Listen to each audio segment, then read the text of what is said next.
Saya dah nampak dulu kelibat dekat depan rumah sebab kita buka pintu kan, buka puasa nak dengar azan daripada surau semua tu. Nampak kelibat lalu, lembaga hitam. Tapi tentu nampak dia lalu. Sambil dia lalu tu, dia segah dekat depan pintu. Assalamualaikum, hai, saya Hafiz. Hai, saya Syuk. So, seperti biasa, Santai Chill akan membawa anda masai pengalaman kisah misteri.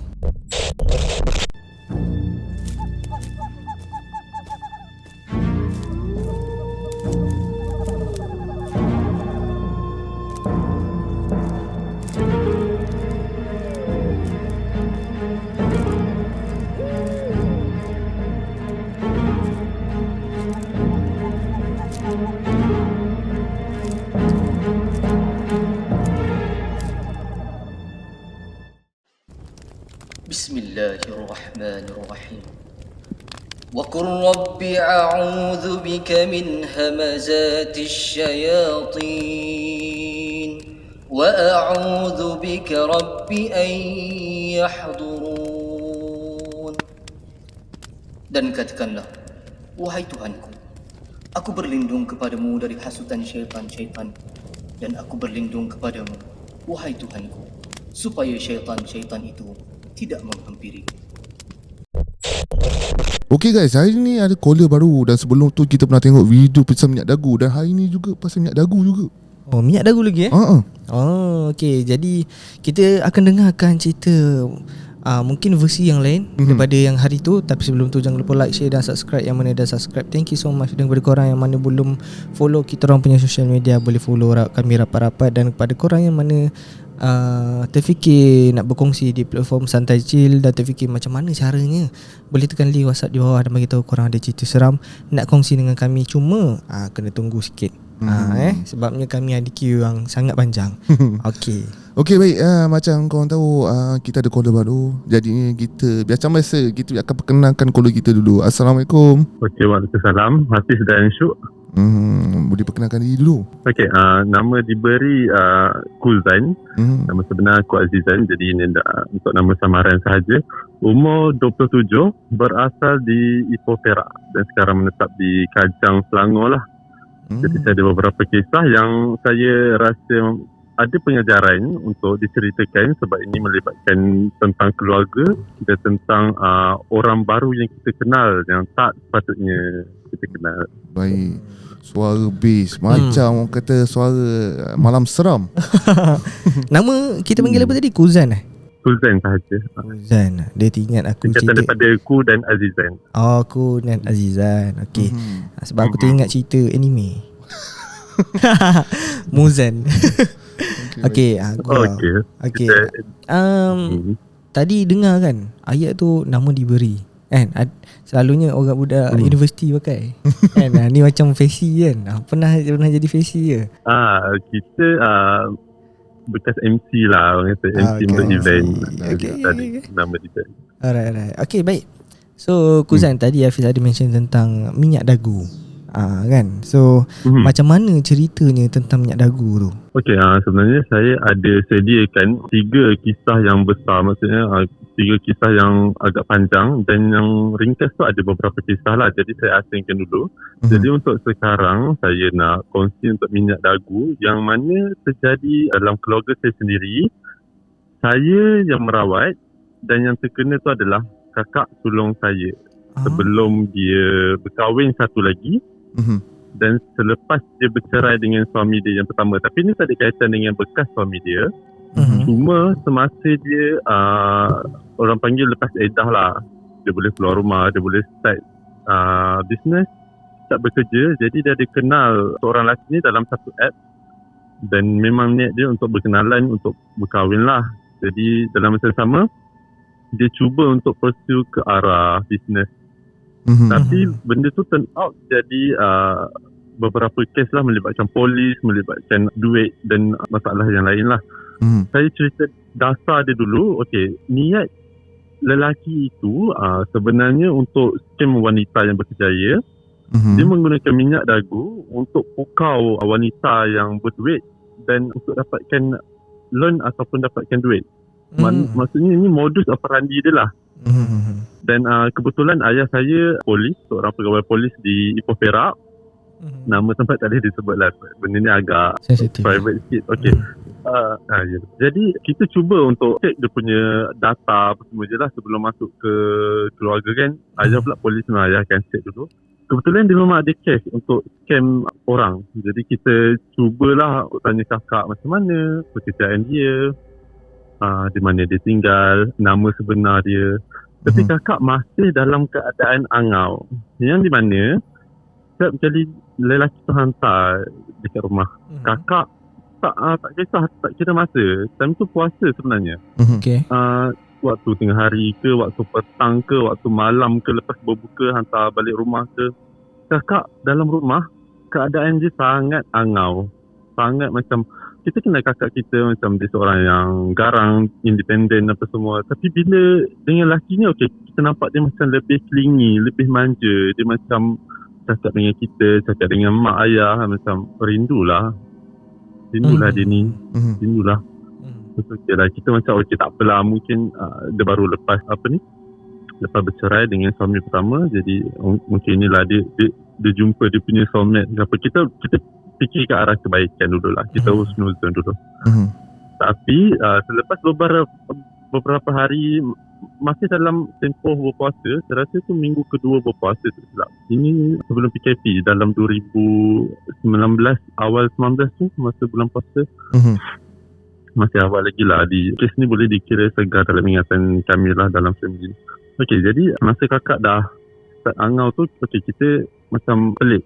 Dia dah kurang solat, dia dah kurang mengaji walaupun dalam bulan Ramadan. Jadi kita tanyalah, okay, kenapa apa semua. Dia cakap period. Okey, tak apa period apa semua. Tapi dekat tangan dia waktu siang dia makan coklat. Okey lah, kita macam okey lah, tak apa period, coklat kita boleh relate sikit lah. Mungkin dia macam perlukan something yang sweet ke apa ke, okey tak apa kita biar. Tapi dah makan hari, dalam 5 ke 6 hari kita fikir ni tak normal lah. Jadi bila kita start solat, kita berjemaah kat rumah, saya dengan adik saya yang bongsu, kami ada 6 adik-adik. Jadi saya yang kelima, adik saya lelaki ke 6. Jadi yang kena ni kakak saya yang first sulung. Okey. Jadi saya dengan adik saya dah start rasa nak tahu lagi kakak ni kenapa. Sebab first time dalam family jadi macam ni, jadi kita tak tahu apa-apa simptom ke. Itulah kita buat tak tahu. Ada satu hari tu first adik yang dapat mimpi, lepas tu baru saya dapat. Betul saya cakap okey lah, ni benda ni tak betul. Kita try confront dengan yang lelaki yang kakak baru kenal, tapi tak pernah confront. Dia hantar terus balik. Jadi ada satu time tu masa dia hantar, kebetulan dia tinggal kereta dia balik gunakan Grab. Dia kata kereta tu bagi kakak pakai. Okey lah, tak apa. Dalam kereta saya sendiri yang pergi, betul adik saya tak ada. Saya sendiri pergi waktu asar dalam pukul 5.30 nak ke 6. Saya masuk dalam kereta, ada baju dan juga ada seluar lelaki tersebut, tapi diselangkan dengan bau-bau minyak perfume.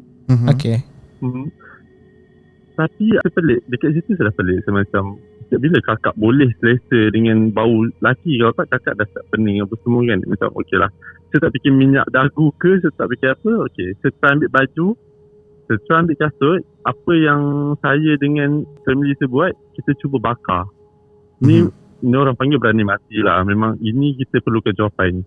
Jadi daripada asar pukul 6 nak ke 7 nak masuk maghrib, tak ada apa. Lepas kita bakar semua tu, lepas buka puasa pukul 7.30, 7.40 macam tu, kakak tengah makan nasi.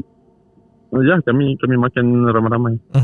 Tangan kakak yang pegang nasi belah kanan tu menggeletar. Dia dah start menggeletar yang sampai nasi semua tercampak lah, sampai kena kami lah. Sampai kena mak abah. Okey, nak cakap sawan tak ada. Kakak tak ada sejarah sawan ke, family ke, tak ada sawan. Okey, start situ saya terus berhenti makan, saya cuci tangan, saya ambil wuduk, saya terus berubat. So, saya tahu ini bukan sawan ke apa ke. Sebab saya dah nampak sebelum, kalau hasil dengan Syuk nak tahu, saya dengan adik sebenarnya boleh nampak. Dan kita pernah berbicara pun dengan benda tu. Saya tak tahu lah kalau ada kisah dalam Santai Chill ni, ada yang berpengalaman sedemikian macam saya, jadi boleh relate lah cerita ni. Jadi sebelum kakak start tangan dia menggeletar sampai nampak nasi tercampak kuah masa tu. Saya dah nampak dulu kelibat dekat depan rumah sebab kita buka pintu kan, buka puasa nak dengar azan daripada surau semua tu. Nampak kelibat lalu lembaga hitam. Jadi sebab tak tahulah sebab jelah kita duduk dalam kuartus balai polis kan. Jadi kalau lembaga-lembaga tu macam normal lah. Macam dah biasa dah. Tapi tentu nampak dia lalu.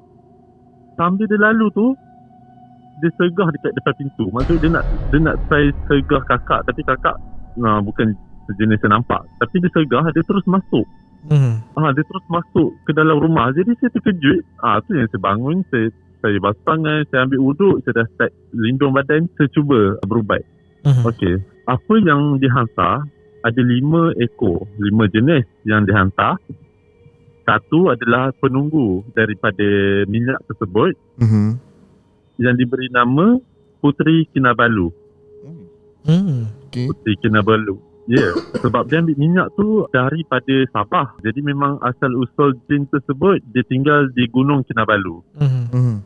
Jadi saya yakinlah minyak ni agak mahal sikit. Saya tak tahu macam mana dia dapat lah.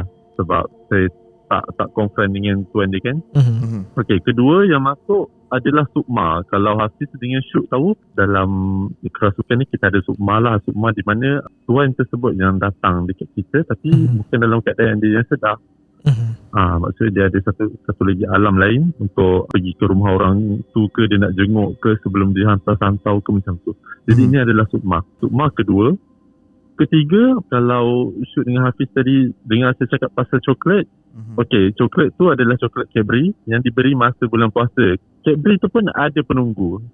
Jadi itu nombor 3. Yang keempat adalah sebab mungkin dia mengamalkan banyak sangat ilmu dan juga minyak yang dia ambil. Sebab ini adalah modus operandi dia kan. Jadi agak tak terkejut kalau dia menggunakan benda yang lain. Iaitu yang keempat ni jin daripada India. Daripada kuil India. Macam mana saya boleh tahu? Sebab panjang perubatan tu dia takkan cakap Melayu, takkan berbahasa Arab ke, dia India sahaja. Lepas tu Sukma, iaitu tuan dia sendiri cakap, terima, ini yang paling kuat daripada kuil India aku ambil. So dia mengaku sendirilah. Jadi daripada situ kita tak boleh percaya cakap jin ataupun semua. Tapi bila saya tafsirkan sendiri, saya tengok okey, ini daripada kuil India. Sebab lepas kita merawat, kita lepaskan dia ke tempat dia. Jadi dia sendiri, jin tu sendiri yang macam bagi tahulah koordinat mana dia datang semua. Dan yang last sekali adalah jin ular berkepala 2. Itu yang terakhir sampai, okey, bayangkan daripada maghrib kakak kena menggeletar tangan itu sampai tak duduk diam sampai ke subuh. Subuh tu yang last sekali adalah jin kepala 2 lah. Okay. Jadi saya pergi balik kepada Puteri Kinabalu yang pertama. Dia punya ketipaan tu agak menarik sebab cara kakak menari kan, lepas menggeletar tangan tu kan dia terus masuk. Dia terus macam menjiwai watak penari. Jadi saya terus mindset saya memang ini perempuan. Jadi saya kena treat dia sebagai perempuan. Tentu ada seorang abang ipar, ada ayah, ada abang. Jadi diorang boleh pegang kakak lah. Saya pegang kakak. Lepas tu kakak cakap, tepi kalian, dia kata. Dalam bahasa Sabah tapi macam nak ke Indon sikit lah. Ke tepi kalian. Apa ini pegang-pegang, dia kata. Saya ke depan kakak. Jadi yang lain tengah pegang, tak tahu nak buat apa. Sebab ini kami punya pesan pengalaman jugalah kalau secara besar. Lepas tu saya cakap, abang dengan abah boleh lepaskan kakak. Lepaslah. Jadi bukan jenis yang merasuk yang terus keluar lari ke tau. Dia bukan yang jenis macam terus meronta pergi berlari, tak ada. Dia duduk diam. Lepas tu dia cakap, kenapa dia ada kat sini? Saya tanya dia balik, kenapa awak ada kat sini? Lepas tu dia cakap lah, rumah aku dibakar, dia kata. Rumah aku dibakar. Siapa yang bakar rumah aku ni? Sambil dia menari, bayangkan lah, sambil dia menari depan saya punya gerun tu, jangan cakap lah. Saya pun takut juga. Tapi kita cuba, sebab ni kakak kita kan, jadi kita ada rasa macam defensif sikit tu, sebab ni kakak kita. Dia menari, lepas tu dia cakap, rumah aku dibakar, siapa yang bakar rumah aku? Dia kata. Lepas tu saya mengaku, saya cakap, aku yang bakar rumah kau. Itu kan di luar. Kita pun dah dah macam tercakap sabar kan dekat situ, sebab kita macam kita in character jugalah dekat situ, sebab kita nak dapatkan dia punya komunikasi. Kalau tak, mungkinlah dia tak faham apa kita cakap. Jadi saya cakap, baju dan juga kasut. Dan di luar tu adalah rumah kau. Lepas tu dia jeling muka sambil tangan dia, sambil menari tu, tangan dia dekat depan muka saya. Jadi jari dia tu macam lentik-lentik sikit. Dia macam, kuatnya engkau, dia kata. Engkau bakar rumah aku ada banyak rumah. Lepas tu saya ugut. Saya cakap ke dia, jadi baju-baju semua dalam kereta tu engkau punya rumah, aku boleh bakar. Lepas tu dia cakap, jangan, tuan aku ni bodoh. Aku tak suka dengan cakap manusia. Tuan aku ni bodoh, dia kata. Okeylah. Cakap, kenapa cakap macam tu? Lepas tu dia kata, sebelum ni aku baik-baik je jaga. Aku ikut je apa yang dia turut. Kakak engkau ni sepatutnya, kakak engkau sudah dibawa ke tempat lain, ke kamar lain. Maksudnya diorang nak check in untuk mendapatkan darah dekat hujung ibu jari kaki kakak belah kanan. Itu antara salah satu amalan penuntut tersebut lah, lelaki tersebut. Jadi akhirnya saya dah menggagalkan dia punya misi lah pada malam tersebut. That's why dia tinggalkan kereta, sebab dia pergi Grab, dah check in dulu. Dan lepas berbuka, kononnya suruh kakak pergi ke sana lah. Macam tu dia punya modus operandi. Jadi kita dah boleh relate lah dekat situ. Okay, cakap, okay, faham lah kenapa dia tinggal kereta. Okay, kembali pada puteri tersebut. Dia kata, aku akan tinggalkan badan kakak engkau sebab aku rasa tak selesa selama ni aku duduk. Kakak engkau mengaji, kakak engkau solat, ambil wuduk, aku sakit. Tapi tuan aku ni bodoh, dia kata. Engkau tunggu sekejap. Aku pergi panggil aku punya tuan, dia kata. Lepas tu saya cakap lah, kenapa nak kena pergi keluar balik badan, masuk balik badan? Ini dilaknat oleh Allah. Allah tak bagi keluar masuk macam ni tanpa izin. Lepas tu dia cakap, tak apa, aku akan bantu kau. Okey lah, kita dah start dah rasa macam goyah sikit iman kan, tapi kita cuba untuk dapatkan jawapan. Jadi tak apa, saya lepaskan dia keluar dekat badan kakak. Saya tak tahu dia pergi mana. Jadi masa kakak tengah cool down, kakak biasalah orang kerasukan, dia takkan ingat apa-apa. Tapi badan kakak menggigil kesejukan. Sebabnya asal daripada Gunung Kinabalu. Jadi bila jin tu keluar daripada badan, kakak automatik dia akan rasa menggigil. Sejuk family member lain semua dah pelik lah, macam kenapa. Lepas tu saya explain lah, saya cakap, tadi kan dah asal daripada Gunung Kinabalu, tempat yang sejuk. No wonder kakak tengah sejuk sekarang ni. Nampaklah muka dia pucat, campur pula dengan muka dia yang confused apa semua. Tak, lepas pada tu saya tak sempat nak sedarkan kakak, macam nak borak ke apa, tak boleh. Sebab Sukma, iaitu tuan dia, masuk. Lelaki tersebut masuk. Dia terus warning dalam tubuh kakak lah. Dia pandang saya, dia sikit, bukan sikit leher, dia sikit pipi. Dia cakap kat saya, aku akan bunuh kakak kau.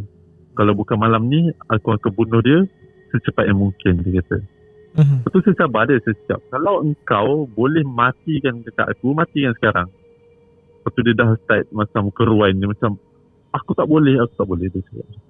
Dia cakap, itulah engkau melawan ni, kau melawan hukum ni. Cakap,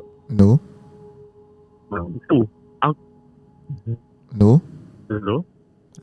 Dia ada terputus tadi. Kita dengar sampai yang dia kata aku tak boleh. Aku tak boleh. Sorry sekarang. Hello. Kena call balik. Hello. Baru dengar. Dengar tak suara saya? Sekarang okey? Okey. Okey, sekarang dengar. Dengar suara kami tak? Okey. Sangkut lagi ke tak ada? Dah okey dah ni. Dengar tak? Dengar. Okey, baik.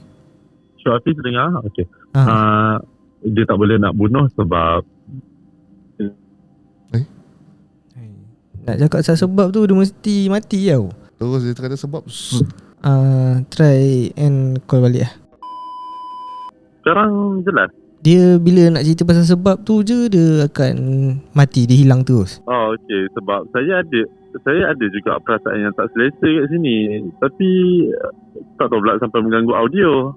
Saya rasa benda ni normal kot. Untuk sampai sini normal lah kan. Normal. Okey, tak apa, kita try lagi sekali lah. dia kata nak bunuh tak boleh. Jadi dia pun keluar dia. Nampak? Tak permainan dia. Dia bila nak cerita sebab apa? Itu orang. Nampak? Oh, hello Kuzan. Hello Kuzan. Saya Hati. Rasanya tak tahu kat belah sini atau belah sana. Kuzan kat luar rumah kan masa tu? Sekarang ni? Sekarang saya depan rumah je. Cuba Kuzan beralih pula lah masuk dalam rumah. Rasanya macam dia menginggah lah tu. Sekarang okey? Okay, ni okey. Dia kalau nak cerita sebab dia tu hilang. Dia sebab tu hilang. Okey. Tak apalah, saya skip lah part tu. Tak apa. Kena terus kan? Kita cuba lagi sekali. Kantung nanti. Okey, alright. Okey, bismillahirrahmanirrahim. Okey.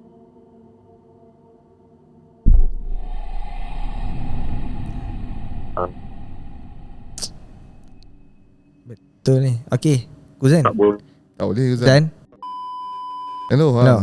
Tak boleh ni. Rasanya okey, cuba skip sikit bahagian tu, kita ke depan sikit boleh tak? Sebab kalau nak cerita pasal tu je dia tak dapat. Okey. Cubalah saya sikit lah. Okey, jadi Sukma dia dah keluar daripada badan tersebut. Jadi yang masuk semula tu adalah Puteri Kinabalu tersebut. Jadi sekarang audio okey? Ni okey, ni okey. Sebab tu dia tak boleh. Okey. Okey, saya faham. Faham, okey, tak apalah. Okey, so boleh teruskan Boleh dah. Okey, untuk Puteri Kinabalu tersebut,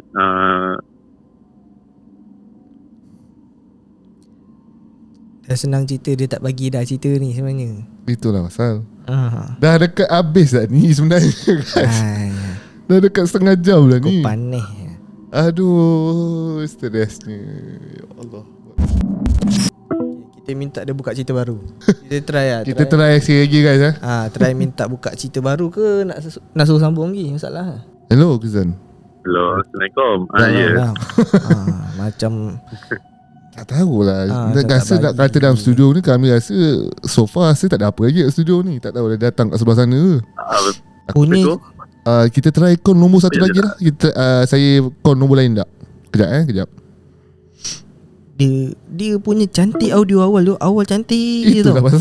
Tiba-tiba rosak ni. Dia macam tak logik tau. Kita cuba tutup sekejap Okey. cerita tu. Ya ni. Dengar tak suara tu? Suara kami okey tak? Tak boleh. Tu tak kait. Sangkut-sangkut juga Okey, tapi suara Syuk okey, suara Hati tak okey. Dengar tak? Okey. Alright. Okey. Okey, kita teruskan. Sekejap. Kita try dulu stop sekejap cerita ni. Macam mana cerita ni? Okey, di sini kita cuba lah last kan. Kita tak tahu kan, wallahualam lah. Kita cuba lompat sikit depan sikit supaya apa kita teruskan cerita lah. Teruskan cerita depan sikit. Sekejap. Untuk suara Syuk saya tak apa dengar jelas. Lepas tu macam ada suara orang lain tadi dekat Syuk. Dekat Hafiz okey, dekat Hafiz okey, dekat mic Syuk ada suara lain. Saya tengah memang ni. Tapi okey kot. Ada suara lain suara dekat Syuk. Dekat Hafiz okey. Macam mana ni? Okey, macam ni. Kita sapu kat muka. Kejap. Kejap. Kejap. Okay, kita hold kejap. Kita nak buat benda sikit.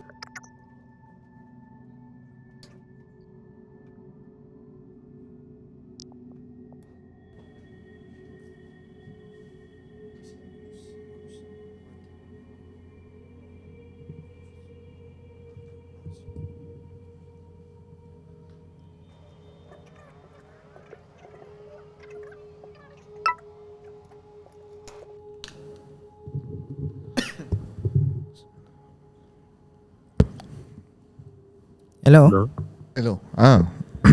Kejap dengar okey tak? Okey. Sekarang audio dah okey. Okey, alhamdulillah. Okey. Kita cuba teruskan cerita yang tadi. Cuba okey, bismillah.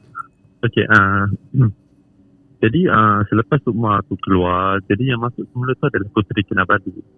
Jadi mana penjaga untuk minyak tersebut lah dia datang balik. Okay, so far audio okay. Okay. Okey, baik. Okay, alright. Jadi Puteri Kinabalu tersebut datang balik, masuk balik ke dalam badan kakak lepas Sukma tu keluar. Jadi Puteri tu dia bagi tahu dalam keadaan dia yang masih menari. Tapi kali ni dia tak berdiri lah, dia bersila.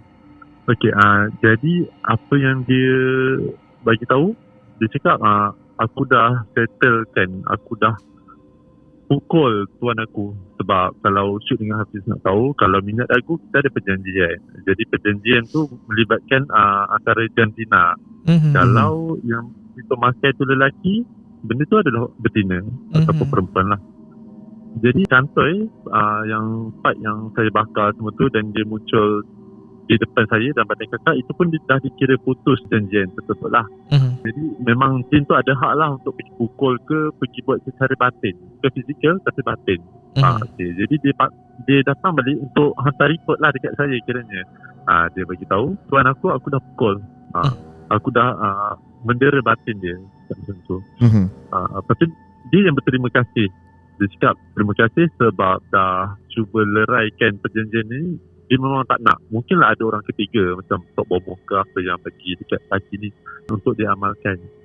Jadi benda tu dah dikira putus. Lepas tu selepas dia berterima kasih, saya cuba mengislamkan dia ataupun saya cuba tanya dia, sekarang ni ada tak nampak baju ataupun pakaian yang bersih dekat tepi sebelum keluar daripada badan ni? Dia cakap ada baju bersih.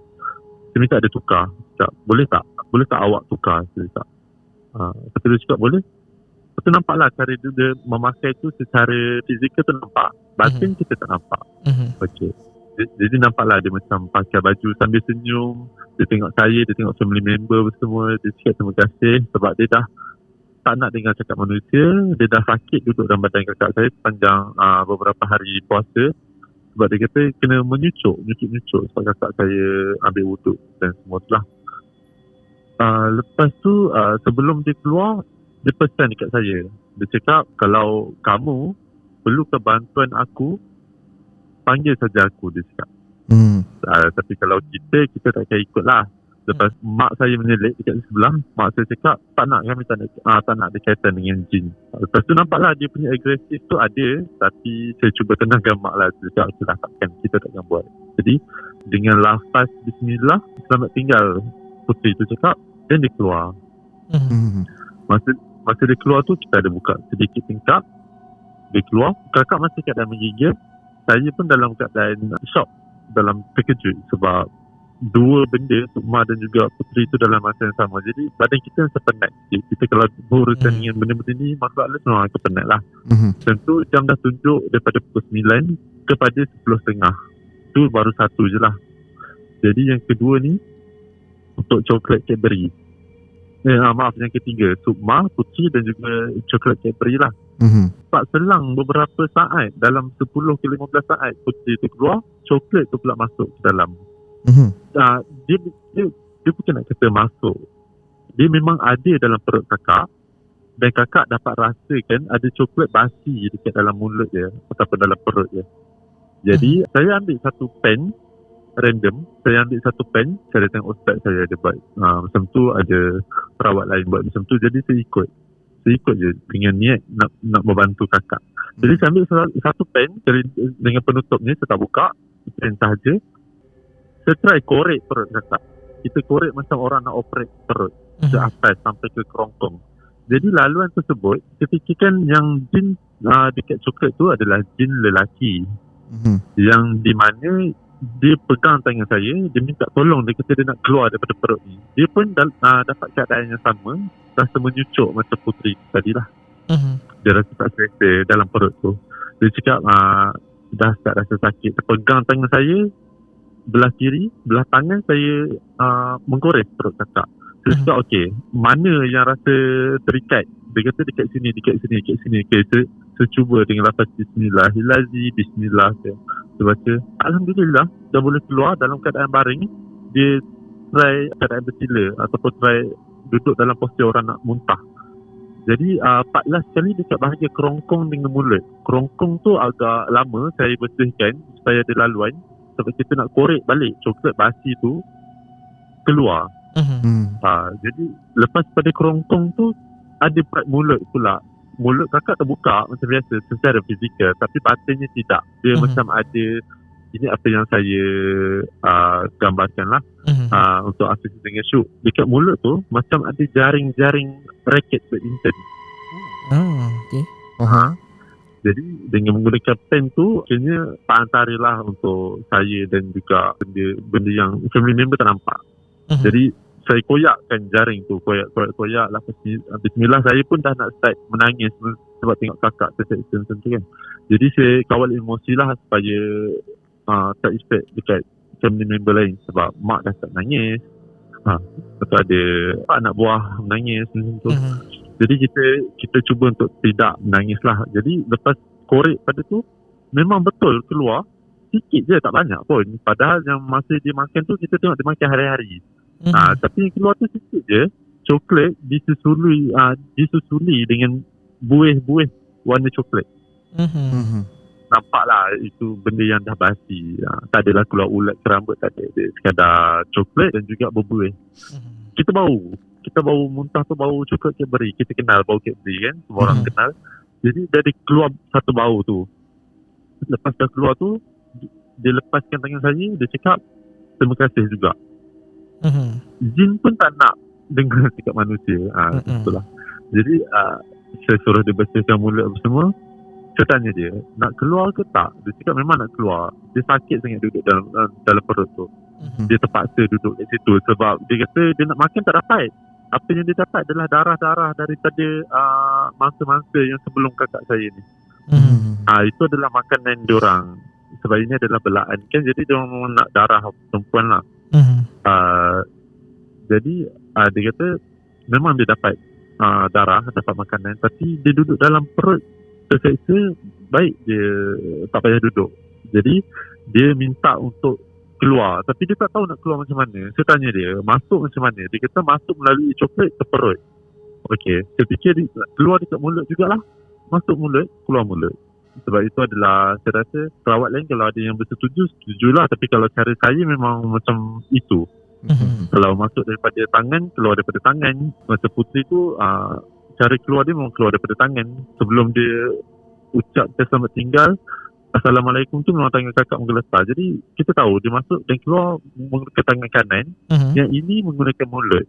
Jadi cara saya keluarkan tu adalah cara dia dalam keadaan kakak mendongak. Cara dia yang lagi detail saya tak boleh bagi tahu lah. Secara umum kan. Jadi saya keluarkan daripada mulut, settle. Sama juga 10 ke 15 saat. Bayangkan, dan tu dah pukul 11.30 pula. Saya dah penat. Saya dah give up. Okey lah, tak apa. Bagi, masuk semua sekali. Masuk lagi yang nombor 4. Yang jin India tu. Dia masuk melalui pinggang. Sebab dalam 10 ke 15 saat, kakak dia pegang pinggang dia, kedua-dua belah pinggang. Tangan kiri dia, pinggang kiri. Tangan kanan dia, pinggang kanan. Dia cakap, dia nak masuk lagi. Dia pun dah tahu.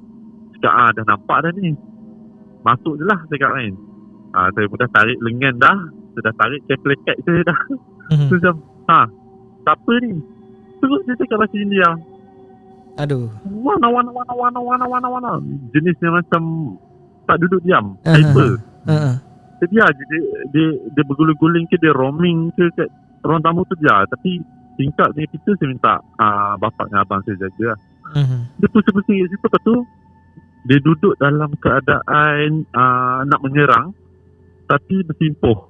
Akhirnya tangan kiri kanan dia kembang, lidah dia terkeluar, dia pandang saya. Tapi dalam fizikal kakak lah.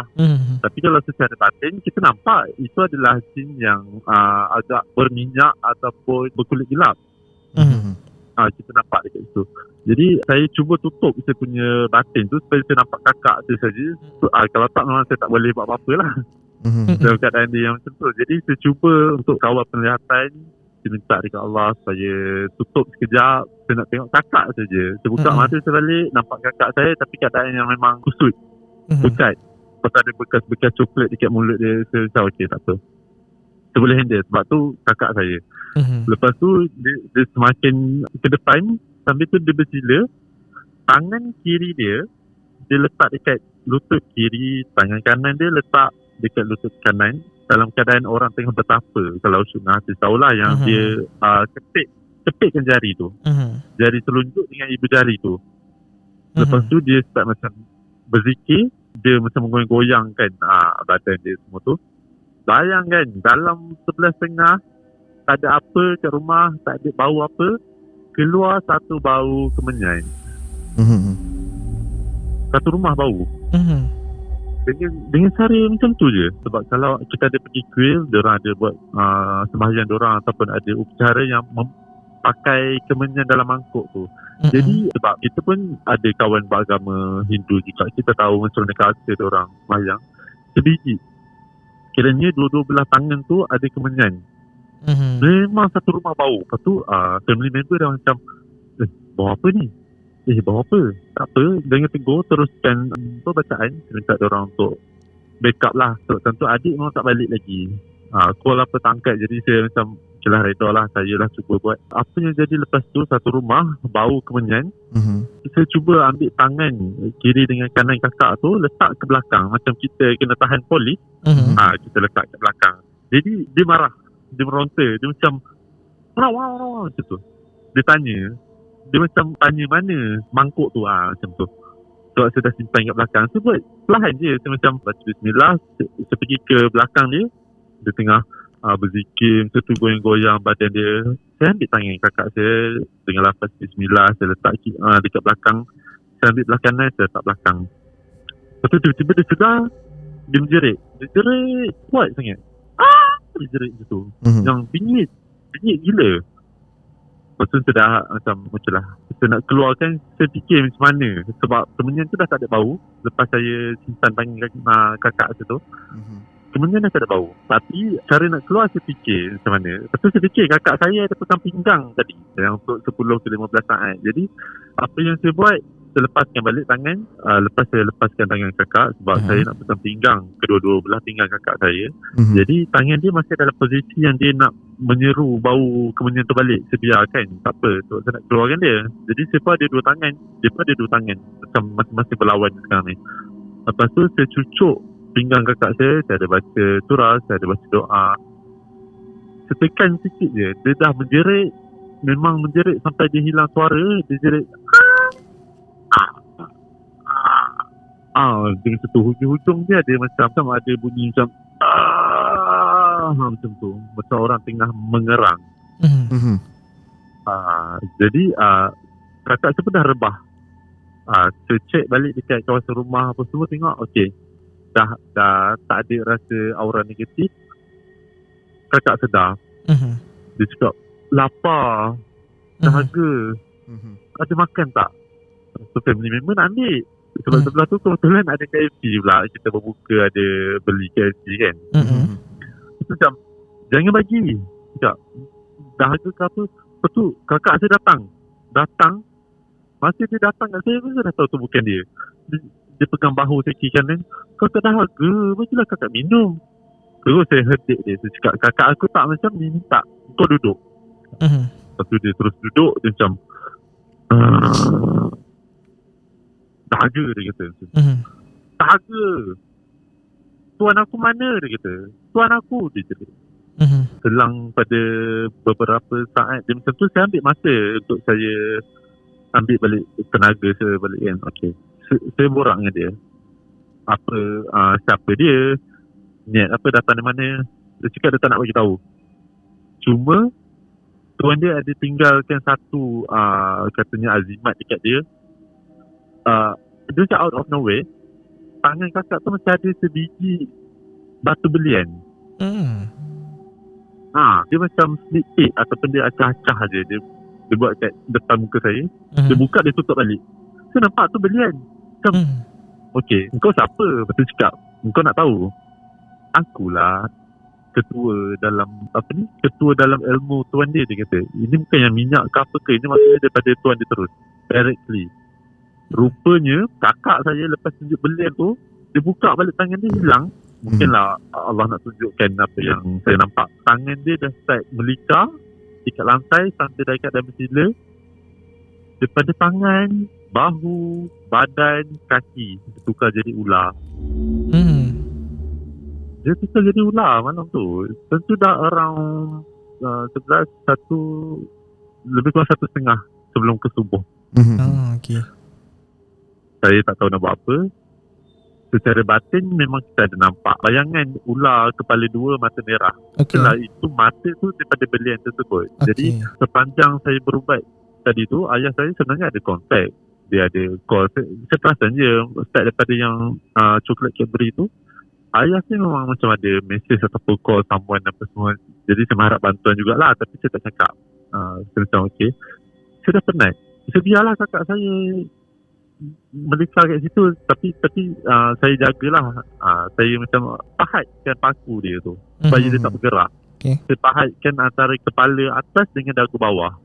Saya letak jari je. Saya letak jari, dia macam pemahat. Dia pun tak boleh buat apa. Cuma dia melika-lika macam macam tu. Sampai imam surau tu yang dekat dalam kuartus tu datang berdua. Akhirnya dua-dua tu imam lah dekat surau kuartus tu. Saya tanya kenapa?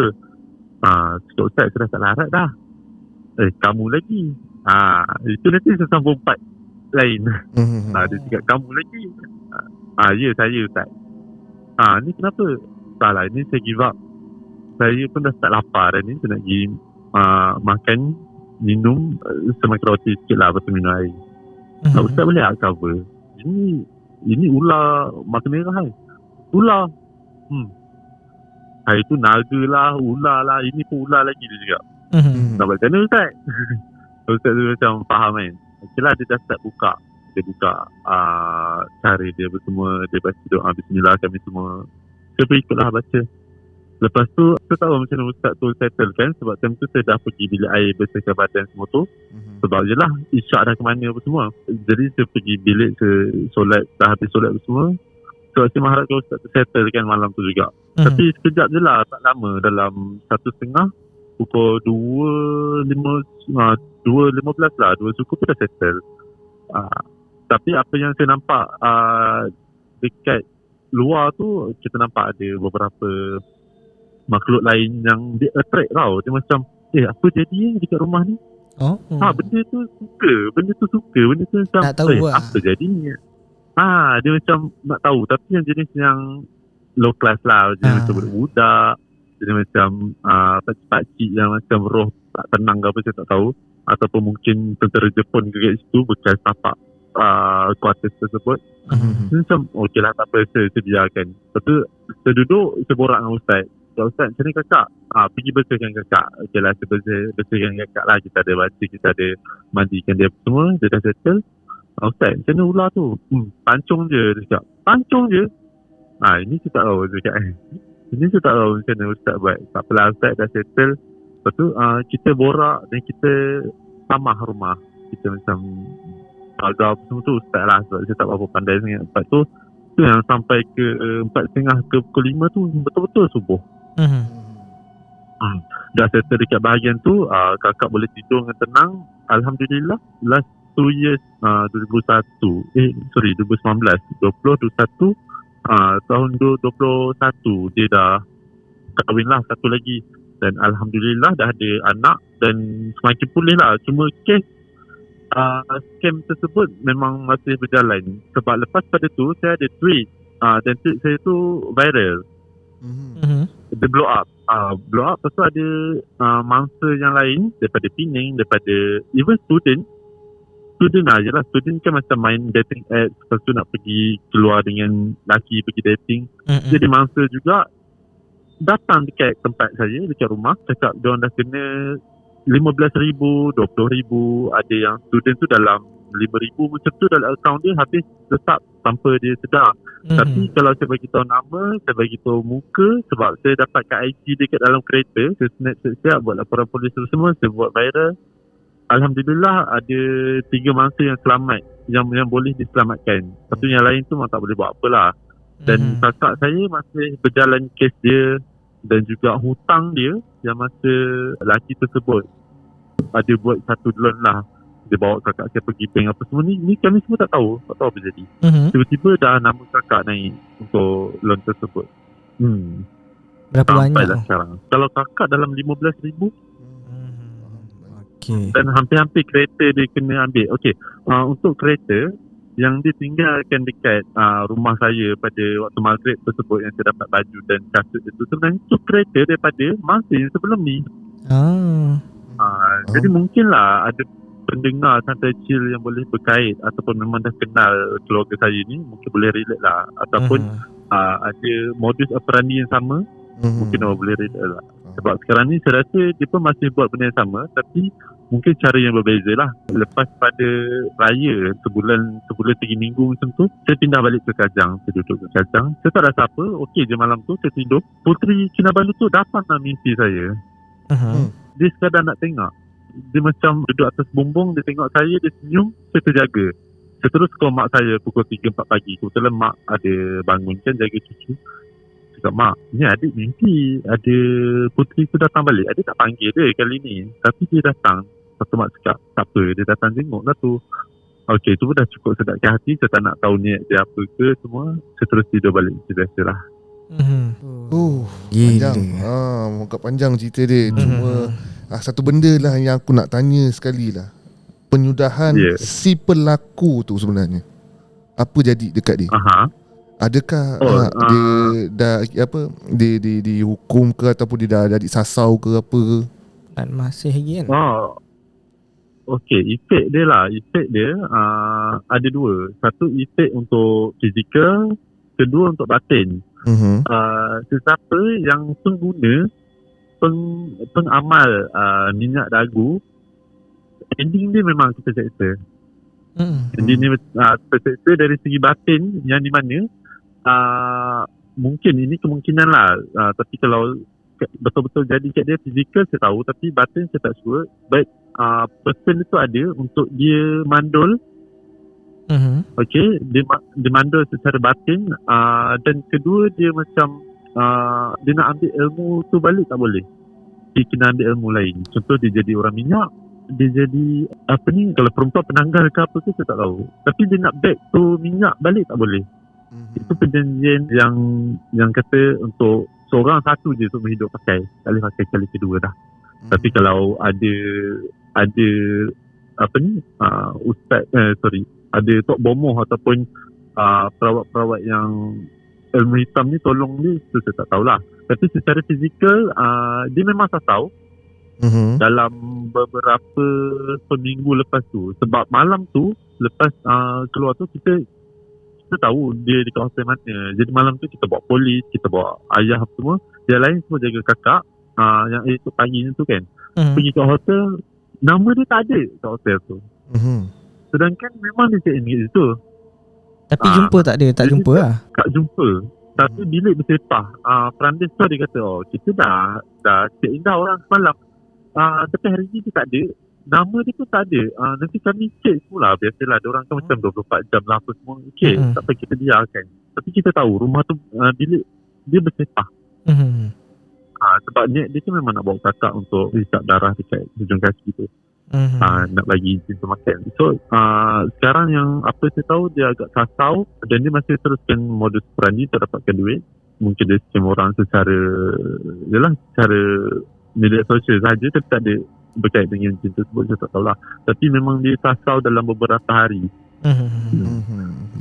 Sebab apa kita dapat lah lepas viral tu, macam kita ada dapat info sikit. Dia pergi balik dekat bini pertama dia, lepas tu dia pergi ke bini kedua, dia balik rumah mak dia.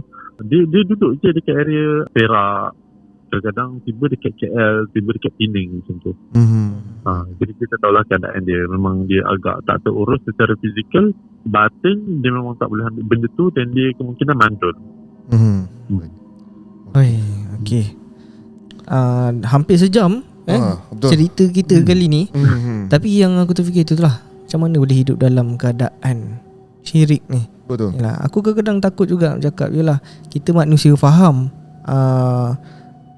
apa ni, senang tergoda dengan benda-benda syirik ni ataupun benda jahat ni kan best. Betul. Benda baik ni tak nak buat. Tapi yalah, tahun tu macam dekat lagi dengan kita, macam baru lagi jadi kan. So pada aku macam kenapa masih nak ada lagi benda-benda macam ni kan. Lepas tu kalau scam tu aku macam benda biasa, tapi kalau scam guna sihir, tak boleh terima. Betul. Aku.